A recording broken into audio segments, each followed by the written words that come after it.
मुलांना good morning, शुभ सकाळ.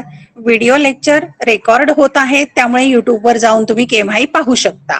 आपण अभ्यासाला विषय घेतलेला आहे मराठी युवक भारती इयत्ता 12वी.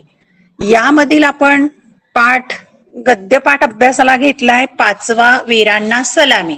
भाग 1 मध्ये हा 5वा पाठ आहे वीरांना सलामी आणि लेखिका आहेत अनुराधा प्रभुदेसाई. त्यांचा जन्म 1956चा. मागील व्हिडिओ लेक्चर मध्ये यातला काही भाग झालेला आहे, त्यातला थोडासा आपण आढावा घेऊया. सुरुवातीलाच आपण घेतलेला आहे अनुराधाताई प्रभुदेसाई यांचा परिचय घेतलेला आहे की लक्ष फाउंडेशनच्या माध्यमातून त्यांनी जवानांशी संवाद साधण्याचा प्रयत्न केलाय आणि आम्ही तुमच्या सोबत आहोत असा विश्वास देण्यासाठी त्यांनी पुढाकार घेतलेला आहे. वीरांच्या शौर्यगाथा मुलांच्या पर्यंत कशा पोहोचतील यासाठी प्रयत्न केलाय. सैनिकांच्या बद्दल आदरभाव व्यक्त करण्यासाठी सैनिकांच्यासाठी रक्षाबंधन, दिवाळी, व्हॅलेंटाईन अशा प्रकारच्या कार्यक्रमांचं त्यांनी आयोजन देखील केलेलं आहे. आणि मग 2004 साली त्या केवळ एक पर्यटक म्हणून लडाख येथे गेलेले आहेत आणि तिथे गेल्यावर त्यांना कळलं, तिथली माहिती मिळाल्यावर की 1999ला जे कारगिल युद्ध झालं त्या कारगिल युद्धाबद्दल आपल्याला काहीच माहिती नाहीये, वीर जवानांचं शौर्य कार्य माहिती नाहीये. आणि म्हणूनच तिथे त्यांनी विजयस्तंभाच्या साक्षीने शपथ घेतलेली आहे आणि पुढील 5 वर्ष या भूमीवर मी येईल आणि सर्व वीरांना सलामी देईन अशी शपथ त्यांनी घेतली. आणि ती शपथ पूर्ण करण्याची जी वाटचाल आहे ती वाटचाल म्हणजेच आपल्याला हा पाठ दिलेला आहे. आणि सैनिकांचा धर्म सांगितलाय, सेवा परमो धर्म. हे सैनिकांचा धर्म असतं की सेवा करणं, देशाची राष्ट्राची सेवा करणं हा त्यांचा धर्म असतो. प्रतिकूल परिस्थितीत देशाच्या रक्षणाचं काम करतात आणि अशा वेळेला या सैनिकांच्या बरोबर जर आपण सण साजरे केले, त्यांच्याशी ऋणानुबंध जोडले तर अतिशय चांगली गोष्ट होऊ शकते, हे या पाठातून आपल्याला दिसून येत आहे. आणि मग इथे लेखिकेचा प्रवास सुरू झालेला आहे त्यांच्या शपथपूर्तीच्या दिशेने. तर जीवाची बाजी लावून काम करणारे जे जवान आहे त्यांच्याबद्दलचा अभिमान या पाठामुळे आपल्या मनामध्ये जागृत होतो. लेह, नोब्रा व्हॅली, पँगॉंग लेक आणि द्रास कारगिल असा त्यांचा प्रवास होता पहा. आणि द्रास कारगिल हा शेवटचा टप्पा होता प्रवासातला. त्यांच्याबरोबर लडाखी ड्रायव्हर होता स्टान्झिन आणि तो प्रवासामध्ये कारगिल युद्धाच्या आठवणी सांगत होता आणि गाडी मात्र हळूहळू पुढे चालू होती. मग सकाळी उठल्यावर त्यांनी टायगर हिलचं दर्शन घेतलेलं आहे आणि मग स्टान्झिनने जे काही सांगितले त्यावरून त्यांना कळलंय की बाप रे, किती भयानक घटना घडलेली आहे 1999 साली. आणि त्याच निशब्द अवस्थेत त्यांनी तोलोलिंगच्या पायथ्याशी असलेल्या ऑपरेशन विजयच्या स्मारकापर्यंत ते गेलेले आहे. ऑपरेशन विजय हे स्मारक 1999च्या कारगिल युद्धाला ऑपरेशन विजय असंही म्हणतात. आणि मग तिथे वेगवेगळ्या पर्वतरांगा होत्या आणि या पर्वतरांगांवर, या बर्फाच्छादित शिखरांवर आपले धैर्यधर सैनिक कसे चढले असतील, कसं प्रतिकूल परिस्थितीला तोंड दिलं असेल याचा विचार त्यांच्या मनामध्ये आला. आणि हे जे तरुण होते सैनिक केवळ 20-22 वर्षाची, ते जोमय स्फुल्लिंग होते, स्फुल्लिंग ठिणग्या होत्या जणू काय. आणि खरं तर किती कष्टदायक आहे, किती त्रासदायक आहे की अशा तरुण मुलांना सलामी द्यायची आहे. मग डबडबलेल्या डोळ्यांनी आणि थरथरलेल्या हातांनी त्यांनी सलामी दिलेली आहे त्या स्मारकाला. तेवढ्यात तिथे एक तरुण लष्करी अधिकारी आला आणि त्याने फिल्म पाहायला नेलेला आहे. दृकश्राव्य दालनामध्ये फिल्म दाखवलेली आहे आणि तो थरार पाहून, म्हणजे 1999ला जे युद्ध झालं त्याचा थरार पाहून लेखिकेला दुर्दम्य आशावाद, असामान्य कर्तृत्व, प्रखर राष्ट्रनिष्ठा आणि अदम्य साहस या शब्दांना मूर्तपणे सार्थ करणारं ते कर्तृत्व होतं हे लक्षात आलंय. आणि सरते शेवटी त्या फिल्म मध्ये शहीद झालेल्या एका वीराच्या आईने म्हटलेलं आहे. आई म्हणाली, जिस देश पर मैंने अपना बच्चा कुर्बान किया है उस देश से थोडासा प्यार तो करो. आणि तिने टोमना आणलाय, जणू चपराक बसल्यासारखं झालं, जणू 100 फटके मारले असते. जेवढ्या वेदना झाल्या असतील त्यापेक्षा अधिक वेदना या 2 शब्दांनी झालेल्या आहेत की मी माझा मुलगा कुर्बान केलाय माझ्या देशासाठी आणि या देशावर तुम्ही थोडंसं प्रेम तरी करा. पहा, आपण हा विचार कधी करत नाही सामान्य लोक, तो त्या वीर मातेने लक्षात आणून दिलेला आहे. आणि अशाच दुःखी आणि विभळ अवस्थेमध्ये लेखिकेने शपथ घेतलेली आहे विजयस्तंभासमोर की शिस्त, निष्ठा, समर्पण, त्याग या शब्दांना मी यथोचित न्याय देईन आणि या वीरांचे भाट होऊन त्यांची कौनं गाईन. निदान 5 वर्ष तरी या नागरिकांना सोबत घेऊन येईल इथे आणि सर्व वीरांना सलामी देईन. तसेच पण्णादाईप्रमाणे सर्वसमावेशक मातृत्व स्वीकारेन, म्हणजे मी सर्वांची आई होईल, एका सैनिकाची नव्हे, माझ्या मुलाची नव्हे, तर सर्वांची मी आई होईल आणि त्यांच्या त्यागाला पात्र बनण्याचा प्रयत्न मी करेल, अशी शपथ त्यांनी घेतलेली आहे. शपथ घेतली, पण मग जाग आल्यावर कळलं, अरे हे पूर्ण होईल का, जमेल का हे सारं, आपल्याला किती अवघड काम आहे. 5 वर्ष येऊन इथे सलामी द्यायची आहे. पण त्यांनी क्षणातच निश्चय केला आणि प्रतिज्ञा पूर्ण करण्याच्या दृष्टीने त्यांची वाटचाल सुरू झाली. आणि ऑगस्ट महिन्यामध्ये श्रावण असतो, माहितीये, कालच आपण राखी पौर्णिमा साजरी केली. आणि श्रावण म्हणजे राखी पौर्णिमा, तुमचं आमचं सगळ्यांचं आवडतं सण. आणि राखीचं नातं किती सुंदर आहे ना पा. एक छोटासा धागा असतो, पण बहीण भावाचं नातं किती कायमचं बांधलं जातं आणि घट्ट घट्ट बांधलं जातं. त्याची वीण भावनिक असते, निरपेक्ष प्रेम बहिणीचं आणि भावावर जबाबदारी रक्षणाची, ही किती सुंदर भावनिक वीण आहे. आणि मग आपण जर सैनिकांना प्रत्यक्ष भेटून राखी बांधली तर किती छान होईल, राखीचा सन्मान होईल आणि आपली कृतज्ञता व्यक्त होईल, असं त्यांच्या मनामध्ये आलं. मग लक्ष फाउंडेशननं ते सर्वांनी टीमने ठरवलं आणि मग रक्षाबंधनाचा मुहूर्त त्यांनी ठेवला आणि लोकांना घेऊन कारगिलला जायचं निश्चित केलं. बरोबर होते 24 जण, म्हणजे 24 जणांचा हा गट किंवा लक्ष फाउंडेशनचे मेंबर मिशन लडाखवर निघालेले आहेत. व्हिडिओ लेक्चर मध्ये इथपर्यंत झालंय. आता पुढे आपण पाहूया. सैनिकांच्या रेजिमेंट मध्ये जायचं. आता तिथे गेल्यावर काय काय करायचं, रेजिमेंट जिथे सैनिक राहतात ते ठिकाण, सैनिकांच्या रेजिमेंट मध्ये जायचं, सैनिकांना भेटायचं, म्हणजे जणू सिंहाच्या गुहेत प्रवेश मिळवायचा होता. बऱ्याच खटपटी करून आम्हाला निघण्यापूर्वी 14 कोअरच्या लेह मधील हेडक्वार्टर मधून प्रतिसाद आला. आम्हाला 14 कोअरच्या कर्नल झा यांनी बोलावलं होतं. आमचं मन धास्तावलं. सैन्य दलातील वरिष्ठ अधिकाऱ्यांशी त्यांच्या केबिन मध्ये जाऊन बोलायचं होतं, पण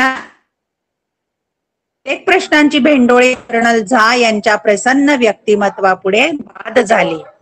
पहा, इथे लिहिलेलं आहे की सैनिकांना भेटायचंय, त्यांच्या रेजिमेंट मध्ये जायचं, सैनिकांना भेटायचं, पण किती कठीण आहे पा, जणू सिंहाच्या गुहेत प्रवेश मिळवायचा होता.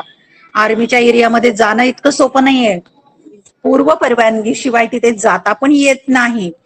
म्हणून सिंहाच्या गुहेत प्रवेश मिळवण्यासारखं भीतीदायक वाटत होतं. बऱ्याच खटपटी करणे, प्रयत्न करणे, खूप प्रयत्न केले लेखिकेने. आणि आम्हाला निघण्यापूर्वी 14 कोअरच्या, म्हणजे हे कोर आहे, लेह मधील हेडक्वार्टर मधून प्रतिसाद आला की बटालियन म्हणतात, कोर त्यांचा एक गट असतो, त्याला बटालियन किंवा कोर म्हणतात. हे लेहच्या हेडक्वार्टर मधून फोन आलेला आहे की भेटायला बोलावलंय आम्हाला. 14 कोअरच्या कर्नल झा, 14 कोअरचे कोण होते प्रमुख हे नाव लक्षात ठेवा, कर्नल झा, कृती येऊ शकते. त्यांनी आम्हाला बोलावलं होतं आणि त्यांनी परवानगी दिली, पण बोलावलं भेटायला. आमचं मन धास्तावणे, घाबरणे, भीती वाटणे. सैन्य दलातील वरिष्ठ अधिकाऱ्यांशी त्यांच्या केबिन मध्ये जाऊन बोलायचं होतं आणि आपण सामान्य लोक, आपल्याला भीती वाटते अशा मोठ्या अधिकाऱ्यांशी बोलताना. पण मनातील कित्येक प्रश्नांची भेंडोळी कर्नल झा यांच्या प्रसन्न व्यक्तिमत्वापुढे बाद झाली. आता पहा, कर्नल झा यांचं व्यक्तिमत्व कसं होतं, कृती येऊ शकते, प्रसन्न व्यक्तिमत्व, लेखिकेच्या कार्याचे मोल जाणणे आणि लेखिका आणि त्यांच्या कार्याची आठवण जपणे, अशा प्रकारचं त्यांचं नेतृत्व होतं किंवा ते होते, व्यक्तिमत्व होतं त्यांचं. आता इथे एक नवीन शब्द आहे, भेंडोळी. कागदाची भेंडोळी म्हणजे कागद गोल केलेले असणं, त्याला भेंडोळी म्हणतात. प्रश्नांची भेंडोळी, तसं कागदांची भेंडोळी. की अनेक प्रश्न होते या 24 जणांच्या मनामध्ये, लक्ष फाउंडेशनच्या सदस्यांच्या मध्ये. पण कर्नल झा यांचं व्यक्तिमत्व इतकं अदबशीर होतं आणि सर्व प्रश्नांची उत्तरं चटकन मिळाली, त्यामुळे या 24 जणांना अतिशय सोपं वाटलं आणि प्रसन्न व्यक्तिमत्व पाहून लेखिकेला आनंद झालेला आहे. आणि मग कर्नल झा काय म्हणाले, तुम्ही लष्कराचं मनोबळ खूप वाढवत आहात, किती सुंदर प्रतिक्रिया दिली की तुम्ही लष्कराचं मनोबळ वाढवत आहात, लष्कर लढतंय पण त्यांच्या मनाला प्रेरणा देण्यासारखं, प्रोत्साहन देण्यासारखं कार्य तुम्ही करत आहात. अशी पाठीवर थाप मिळाली आणि निघताना दारापर्यंत सोडायला आल्यावर कर्नल झा हात हातात घेऊन म्हणाले, विसरू नका, वन्स कनेक्टेड ऑलवेज कनेक्टेड. त्यांचा शब्द त्यांनी पुढील वर्षी आणि थेट 10 वर्षांनीही पाळला, अरुणाचलमध्ये भारत चीन सीमेवर भेटून. आता इथे कर्नल झा यांच्याबद्दल थोडासा उल्लेख येतोय की त्यांचं व्यक्तिमत्व कसं होतं, प्रसन्न व्यक्तिमत्व. आणि त्यांनी पहिल्यांदाच उल्लेख केला की तुम्ही लष्कराचं मनोबळ वाढवत आहात आणि पाठीवर थाप दिली. पाठीवर थाप देणे, शाबासकी देणे, की लेखिका ज्या कार्य करत आहेत त्या कार्याबद्दल त्यांनी शाबासकी दिलेली आहे. आणि निघताना दारापर्यंत सोडवायला आल्यावर कर्नल झा काय म्हणाले आहेत, तर तुम्ही विसरू नका, वन्स कनेक्टेड म्हणजे एकदा आपण जोडले गेलो, ऑलवेज कनेक्टेड तर आपण नेहमी जोडले जाऊ, कधीही हे ऋणानुबंध तुटणार नाहीत असं ते म्हणालेत. आणि तो शब्द जो आहे ते फक्त म्हणाले नाहीत तर तो त्यांनी पाळलाय. तो त्यांचा शब्द त्यांनी पुढच्या वर्षी पण लेखिका गेल्या तेव्हा पण पाळला आणि थेट 10 वर्षांनीही पाळला. 10 वर्षांनी पुन्हा एकदा कर्नल झा आणि लेखिकेची भेट झालेली आहे अरुणाचलमध्ये, भारत आणि चीनच्या सीमेवर. त्या ठिकाणी देखील कर्नल झा त्यांना भेटलेले आहेत. पँगॉंग लेकच्या अलीकडे एका रेजिमेंटला आम्ही भेट देणार होतो. रेजिमेंट बाहेरच्या आर्मीच्या फोनवरून मला सांगितलेल्या व्यक्तीशी बोलले. आमचा कॉन्व्हॉय मोठ्या गेटमधून आत गेला. चकाचक स्वच्छ रस्ते, क्रू कट केलेले सैनिक, वातावरणात सुद्धा अदब आणि एका मस्त मोकळ्या जागेत ओळीनं मांडलेल्या खुर्च्या, आवर्जून हस्तांदोलन करणारी मुलं आणि कमालीचं आतिथ्य, सारच स्वप्नवत. पहा, लेखिकेला कोणकोणत्या गोष्टी इथे स्वप्नवत वाटलेल्या आहेत, जणू काही स्वप्न आहेत असं लेखिकेला वाटलेलं आहे. काय काय वाटलेलं आहे तर पहा की ओळीनं मांडलेल्या खुर्च्या असतील किंवा आदब असेल किंवा हस्तांदोलन करणारी मुलं असतील तर किती छान वाटतंय. पहा, गेट मधून प्रवेश केल्याबरोबर ज्या रेजिमेंटला लेखिका भेट देणार होते ते कुठे आहे तर पँगॉंग लेकच्या अलीकडे. पँगॉंग लेक एक तलावाचं नाव आहे, तलाव आहे पँगॉंग. त्या तलावाच्या आसपास सैनिकांची तुकडी राहते, वस्ती आहे आणि त्या रेजिमेंटला भेट द्यायची होती. आणि मग रेजिमेंट बाहेर आर्मीच्या फोनवरून बोलणं झालेलं आहे, जिथे भेटायचं आहे तिथे त्यांच्या व्यक्तीशी त्या बोललेल्या आहेत. आमचा कॉन्व्हॉय म्हणजे गट यांचा, हे सगळे पर्यटक म्हणून जे केलेले आहेत सैनिकांना भेटण्यासाठी, तो कॉन्व्हॉय म्हणजे ताफा मोठ्या गेट मधून आत गेला तर त्यांना काय काय दिसलेलं आहे, तिथल्या टापटिपीचं दर्शन कसं झालं, कृती येऊ शकते. चकाचक स्वच्छ रस्ते, क्रू कट केलेले सैनिक. क्रू कट म्हणजे सैनिकांचा कट असतो ना जवानांचा, तुम्हाला माहिती आहे अतिशय डोक्यावर बारीक केस असतात, असे क्रू कट केलेले सैनिक होते. आणि वातावरणात सुद्धा अदब, अतिशय अदबीने वागणारे ते सैनिक होते. नंतर एका मस्त मोकळ्या जागेत ओळीने मांडलेल्या खुर्च्या मांडलेल्या होत्या आणि त्या अतिशय रेषेत असतात. आर्मीची शिस्त फार असते पहा, कडक, अतिशय टापटिपीचं काम असतं. आणि आवर्जून हस्तांदोलन करणारी मुलं, प्रत्येक मुलं जी होती, सैनिक होते, जवान, ते या लोकांशी येऊन शेक हँड करत होते. म्हणजेच कमालीचं आतिथ्य जाणवलंय, स्वप्नवत जाणवलं. तुम्ही पहा, आर्मीचा परिसर खूप सुंदर असतो. पहा, त्यांची शिस्त, त्याग, समर्पण या गोष्टींना तोडच नाही. लेखिकेला हे सारच स्वप्नासारखं वाटत होतं, जणू काही आपण स्वप्न पाहत आहोत की सत्य आहे असा भास व्हावा असं वाटत होतं. इतक्यात काय घडलेलं आहे, तिथे एक मुलगा आलेला आहे. इतक्यात एक मुलगा जवळ आला. अनुराधा प्रभुदेसाई तुम्हीच का? मी हो म्हटल्यावर तो म्हणाला, मीच तुमचा फोन घेतला होता. मी तुम्हाला एक सांगू का, तुमचा आवाज माझ्या मंगल मावशी सारखाच आहे. खरं की काय? बरं, ती मंगल मावशी तर मी अनुमावशी. मी म्हणाले, पापण्या भिजू नयेत याची दखल घेत तो म्हणाला, मासी क्या मैं आपके गले लग सकता हूं? बहुत अच्छा लगा आपसे मिलकर. मी म्हणाले, अरे विचारतोस काय बच्चा, मीच काय या सगळ्या काका आणि मावशींना पण भेट. पहा इथे या सैनिकी जीवनाचं आतिथ्य, आदरातिथ्य, आदब ती तर दिसून आली आहेच, पण सगळ्यात महत्वाची बाब लक्षात आहे की प्रेमासाठी आसुसलेले हे सैनिक. पहा एक मुलगा जवळ आलेला आहे आणि म्हणाला की अनुराधाताई प्रभुदेसाई तुम्हीच का, लेखिकेने हो म्हटल्यावर मग त्याने सांगितलं की मीच तुमचा फोन घेतला होता आणि मी तुम्हाला सांगू का, एक त्याने विशेष बाब सांगितलेली आहे की तुमचा आवाज जो आहे तो माझ्या मंगल मावशी सारखा आहे. त्या सैनिकाच्या मावशीचं नाव असेल मंगल मावशी आणि मग त्याने सांगितलंय माझ्या मावशी सारखा तुमचा. मग लेखिका काय म्हणाले आहेत, बर ती मंगल मग मी अनुमावशी. आणि मग यानंतर लेखिका सैनिकांच्या मावशी म्हणून प्रसिद्ध झालेल्या आहेत. आणि अशा वेळेला पापण्या भिजू नयेत, म्हणजे आपण रडतोय, आपल्या भावना दाटून आलेल्या आहेत हे दिसू नये याची दखल घेत तो म्हणाला, मावशी मी मी तुमच्या गले लग सकता हूं, म्हणजे मी गळ्यात पडून माया करू शकतो का. बहुत अच्छा लगा आपसे मिलकर, की तुम्हाला भेटून खूप आनंद झालेला आहे, मी तुमची गळा भेट घेऊ शकतो का.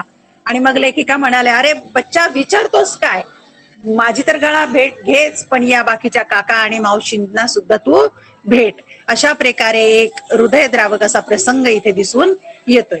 माझ्या गळ्यात पडून नंतर तो सर्वांना भेटला, सगळ्यांच्या गळ्यात पडत होता. नंतर कळलं की त्याच्या मावस बहिणीचं लग्न ठरलं होतं आणि ते त्याच दिवशी होतं, पण त्याला मिळालेली रजा काही कारणांमुळे रद्द झाली होती. माझ्या आवाजात त्याची मावशी आणि सोबत आलेल्यांमध्ये त्याचे नातेवाईक शोधत असणार तो. या सोहळ्याची साक्षी असलेली इतर मुलं माझ्याकडे आली आणि म्हणाले, मासी आप बड़ी पार्शल हो, क्यों क्या हुआ बेटा, वो आपके गले मिल सकता है, हमने क्या पाप किया. पहा किती सुंदर प्रसंग आहे की एक तरुण सैनिक जवान अनुमावशीला भेटलाय आणि सांगितलं माझ्या मंगल मावशी सारखा तुमचा आवाज आहे, म्हणजे यांच्यामध्ये ते आपले कुटुंबीय जणू शोधत आहेत. आणि मग लेखिकेच्या गळ्यात पडला तो, सर्वांना भेटला आणि नंतर कळलं की त्या जवानाच्या मावस बहिणीचं लग्न होतं ते त्याच दिवशी आणि रजा त्याला मिळालेली होती, पण ऐनवेळी मात्र काही कारणांच्यामुळे ती रजा रद्द झाली. त्यामुळे थोडक्यातच तो काय आहे तर लेखिकेच्या आवाजामध्ये आणि लेखिकेच्या बरोबर आलेल्या लोकांच्या मध्ये आपले नातेवाईक शोधत असणार आणि मनामध्ये भावना सुद्धा लपवून ठेवलेल्या होत्या दुःखाच्या. आणि हा सगळा सोहळा पाहणारे, हा प्रसंग पाहणारे इतर सैनिक जवान जे होते ते लेखिकेला म्हणालेले आहेत, मासी आप बडी पार्शल हो.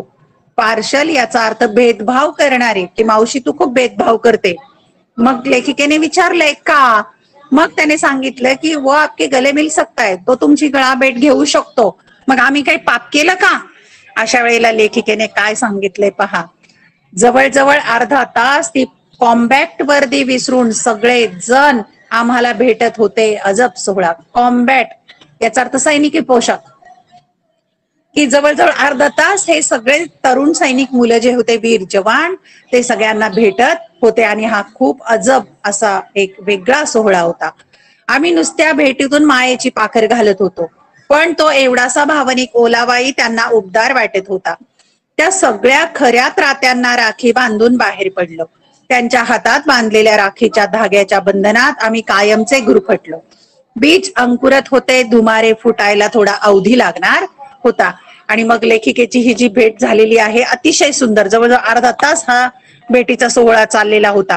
आणि भेट म्हणजे काय तर फक्त प्रेमाची पाखर आहे, प्रेमाची देवाणघेवाण आहे, काही देणं घेणं नाहीये. भावनिक ओलावा त्या सैनिकांना मिळत होता, त्यांना उबदार वाटत होतं. आणि खरं तर हे सैनिक खरे त्राता आहेत. त्राता याचा अर्थ रक्षण करणारे, त्राता रक्षण करणारे आहेत, त्यांना राखी बांधलेली आहे. देशाचं संरक्षण करणारे सैनिक, त्यांना राखी बांधून लेखिका बाहेर पडलेल्या आहेत. आणि राखीच्या बंधनामध्ये हे सैनिक आणि हा लक्ष फाउंडेशनचे हे 24 जणांचा गट बांधले, कायमचे बांधले गेलेले आहेत, गुरफटले गेलेले आहेत. बीज अंकुरत होतं, म्हणजे प्रेमाचं बीज लावलेलं आहे, ऋणानुबंधाचं बीज लावलेलं आहे, ते रोपलं होतं. धुमारे फुटायला म्हणजे ते झाड वाढायला अवधी लागणार होता, तो पुढे वाढू लागलेलं आहे. प्रवासातील शेवटच्या टप्प्यात कारगिल आणि मग द्रासला जायला निघालो. आता प्रवासाचा शेवटचा टप्पा कोणता होता लेखिकेचा? कृती येऊ शकते इथे. कारगिल आणि द्रास हा शेवटचा टप्पा आहे. तेव्हा कारगिलमध्ये शिरताना लागणाऱ्या एका पुलावर एक सैनिक तैनात होता. म्हणजे कारगिलमध्ये जाताना एक पूल लागत होता आणि प्रत्येक पुलावर सुद्धा त्यांचे चेकपोस्ट असतात. पहा, सैनिक तिथे उभा होता. आमच्या 4 गाड्यांची तपासणी चालू असताना मी त्याच्याशी गप्पा मारत होते आणि प्रत्येक गाडी ते चेक करूनच सोडतात. नाव पण लिहावं लागतं तिथे चेकपोस्टवर, कोण कोण आहे गाडीमध्ये. गप्पा मारताना काय बोलणं झालंय ते पाहू. कल आपको इसी रास्ते से वापस जाना है असं तो म्हणाला आणि म्हणाला की तुम्हाला रिटर्न यायचं तर याच रस्त्याने यावं लागेल. मग बढिया, कल फिर मिलेंगे. मग लेखिका म्हणाले हो खूप छान आहे, मग आपण उद्या पुन्हा भेटू. नाही, कल मैं नहीं रहूंगा. तो म्हणतो मी उद्या नसणार आहे. मेरा बडी होगा. बडी म्हणजे माझा मित्र, सहकारी किंवा जे बरोबर काम करत आहेत सैनिक, तो मतलब मेरा साथी, त्याचा साथी असेल उद्या. लेकिन आपको कारगिल में किसी भी चीज की जरूरत पडे तो यहाँ जरूर आना. आणि मग त्याने पण आश्वासन दिले तुम्हाला जर काही मदत लागली तर मी जरूर करेल, तुम्ही इथं येऊ शकता. आम्ही योजल्याप्रमाणे कार्यक्रम आटोपून दुसऱ्या दिवशी संध्याकाळी त्या पुलावर आलो. आता सगळं त्यांचं भेटणं वगैरे, कार्यक्रम वगैरे सगळं झालेलं आहे. संध्याकाळी रिटर्न आले त्या पुलावर, तर तोच बच्चा उभा होता. अरे तू परत आलास, या माझ्या प्रश्नावर तो हसून म्हणाला. लेखिकेने विचारलं त्याला पण, अरे तू परत आला का, तू तर नव्हता ना थांबणार आज. मैं गया ही का आता. तो मी गेलोच नाही. मेरा बडी बीमार है, माझा साथी जो आहे तो आजारी आहे, इसलिए मैं कल से यही हूं. म्हणजे मी गेलोच नाही, तो आला नाही त्यामुळे मी गेलो नाही, मी कालपासून इथंच उभा आहे. जवळजवळ 36 तास तो मुलगा तिथे उभा होता. कल्पना करा, 36 तास तो मुलगा तिथे उभा होता काम करत देशाच्या रक्षणासाठी. अरे तुझा बडी आज पण नाही आला तर माझ्या 10 ते 5 या ड्युटीच्या चौकटीत 36 तास उभं राहणं बसत नव्हतं. तो हसून म्हणाला, मॅडम कोई बात नहीं, वो ठीक होने तक मैं यहाँ खड़ा रहूंगा, चाहे और 2 दिन भी क्यों ना लगे. हे इतक्या सहजतेने तू कसं बोलतोस. या माझ्या प्रश्नावर तो डोक्याला हात लावून म्हणाला, सब कुछ आसान है मैडम जी, सिर्फ दिमाग में डाल देना है. प्रश्न पडायच्या आतच उत्तर तयार असलेला हा 20-21 वर्षाचा मुलगा. पहा प्रसंग कसा आहे की 20-21 वर्षाच्या मुलाने काय शिकवलंय इथे आपल्याला, लेखिकेला पण नाही आपल्याला पण. की लेखिकेने विचारले, अरे तुझा बडी आज पण नाही आला, तुझा साथी आज पण नाही आला.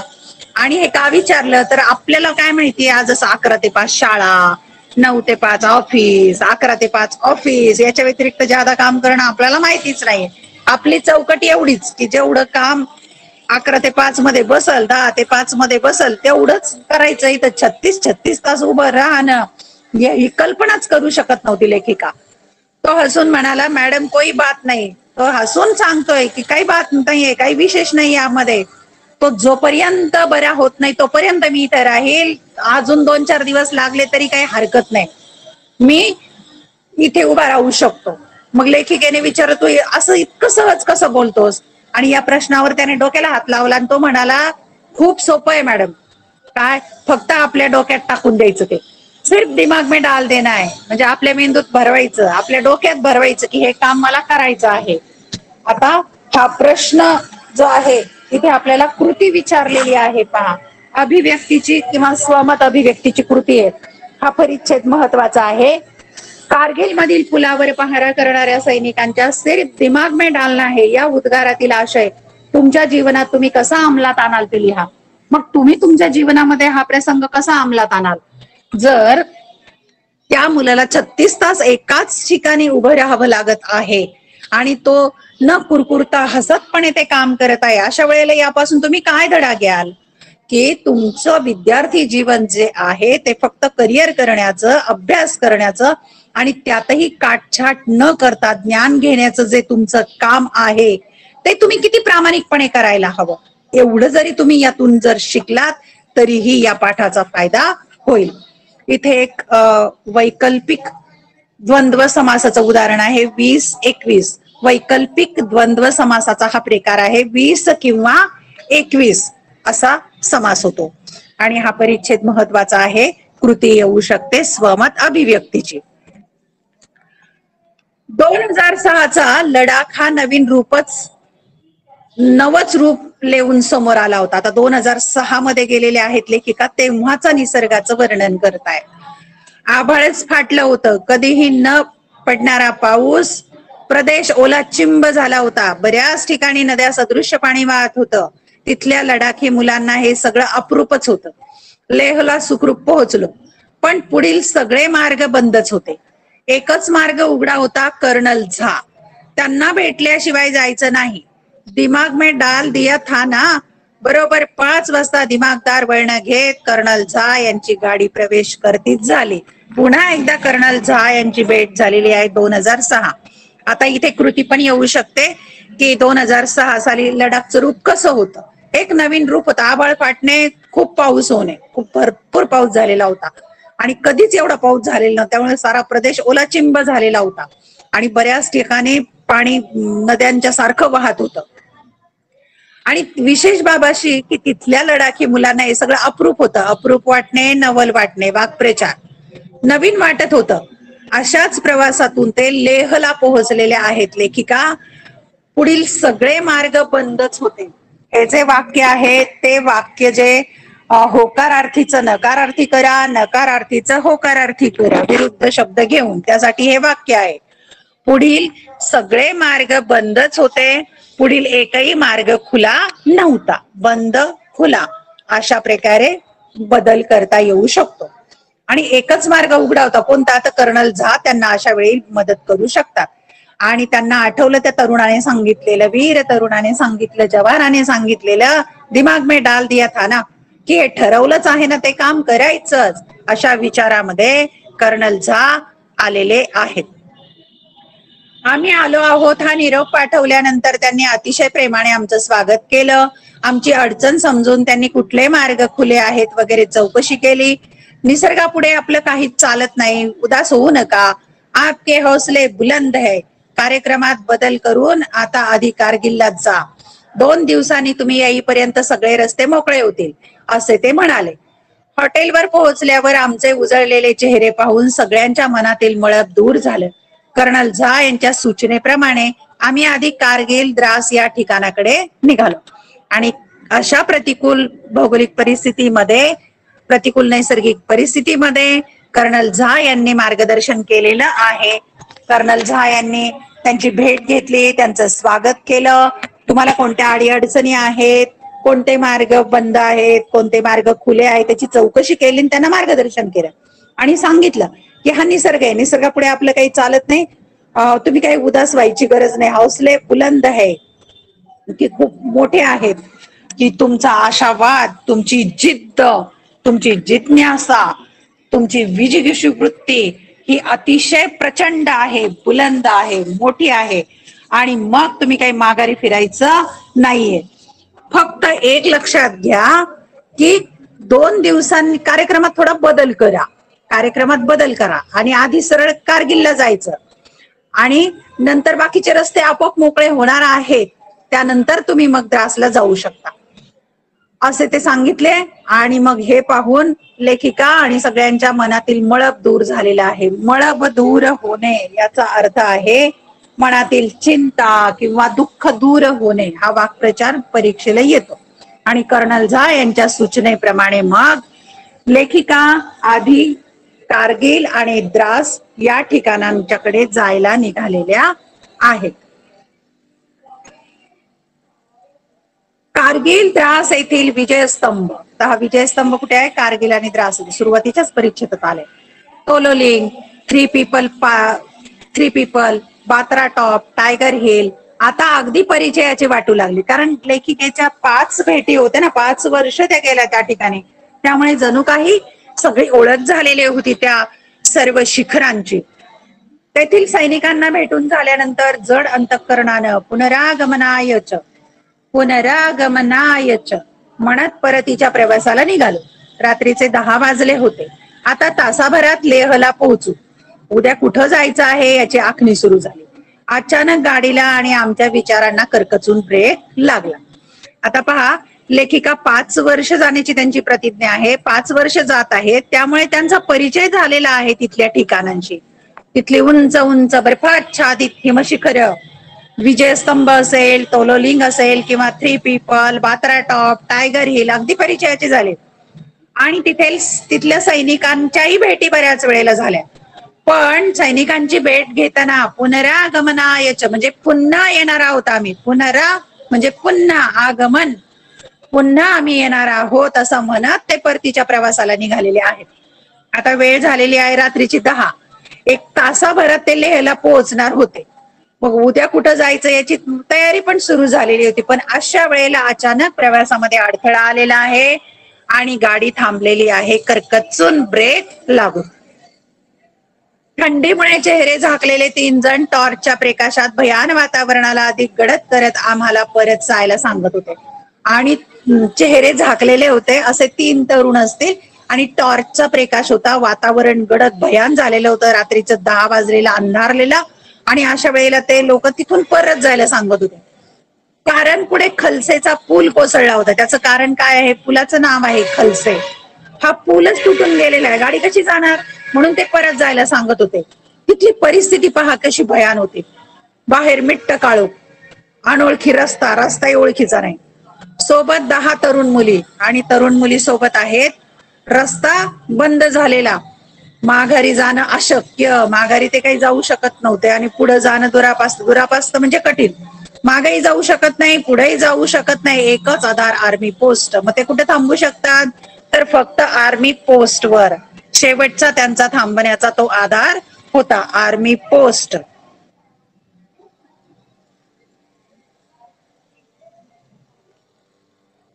लेक्चर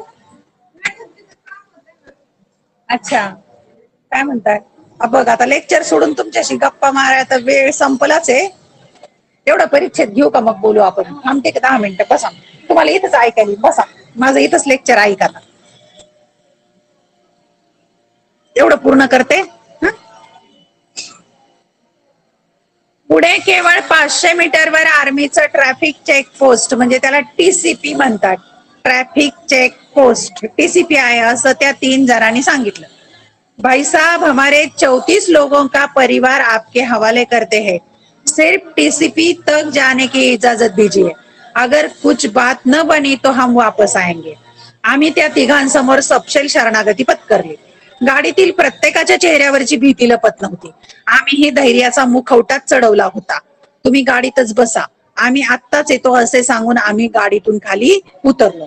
आता प्रसंग घडलेला आहे. खलसेचा पूल तुटून गेलेला आहे आणि त्यानंतर पुढे जाण्यासाठी रस्ता नाहीये आणि मागे तर फिरू शकत नाहीये. पण त्या 3 वीर जवानांनी काय सांगितलं तर पुढे 500 मीटरवर एक आर्मीचं ट्रॅफिक चेक पोस्ट आहे की तिथे थोडी छावणी आहे, चेक पोस्ट आहे, तिथे थांबू शकता असं त्या 3 जणांनी सांगितलं.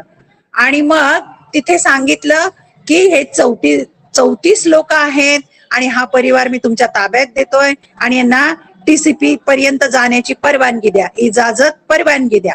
आणि जर समजा तिथे नसेल त्यांची सोय होत तर आम्ही परत येऊ. आम्ही त्या तिघांसमोर सपशेल शरणागती पत्करली. सपशेल त्यांच्या समोर सांगितलं की आता आमची सोय करा. आणि गाडीमध्ये प्रत्येकाच्या चेहऱ्यावर इतकी भीती होती, पण धैर्याचा मुखवटा, खोटं आम्ही घाबरलो नाही तसं ते दाखवत होते.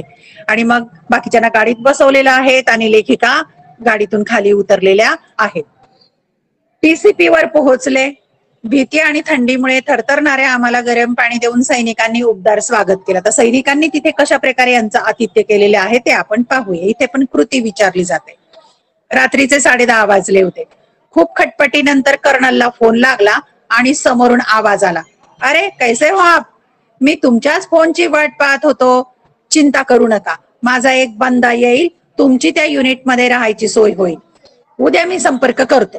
रात्री 10:30 पर्यंत आमची वाट पाहणारे, पुढची सोय करून ठेवणारे कर्नल, सेवा परमो धर्म, लष्कराबद्दलच्या आत्मीयतेच्या, अभिमानाच्या पोतडीत आमच्यावरील ऋणाचं एक एक गाठोडं जमा होत होतं.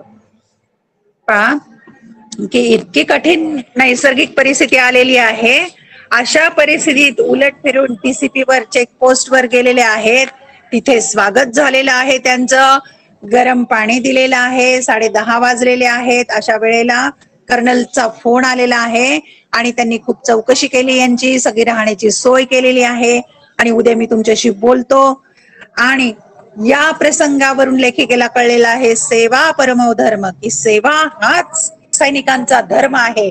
लष्कराबद्दलची आत्मीयता वाढली, ऋणानुबंध वाढले आणि अभिमानही वाढला. अभिमानाने ऊर भरून आला आणि त्यांच्यावरील एक ऋणाचं आणखी ओझ त्या गाठोड्यामध्ये झालेलं आहे. इथून पुढचा परिच्छेद आपण पुढच्या लेक्चरला घेऊया. धन्यवाद. Okay, bye bye.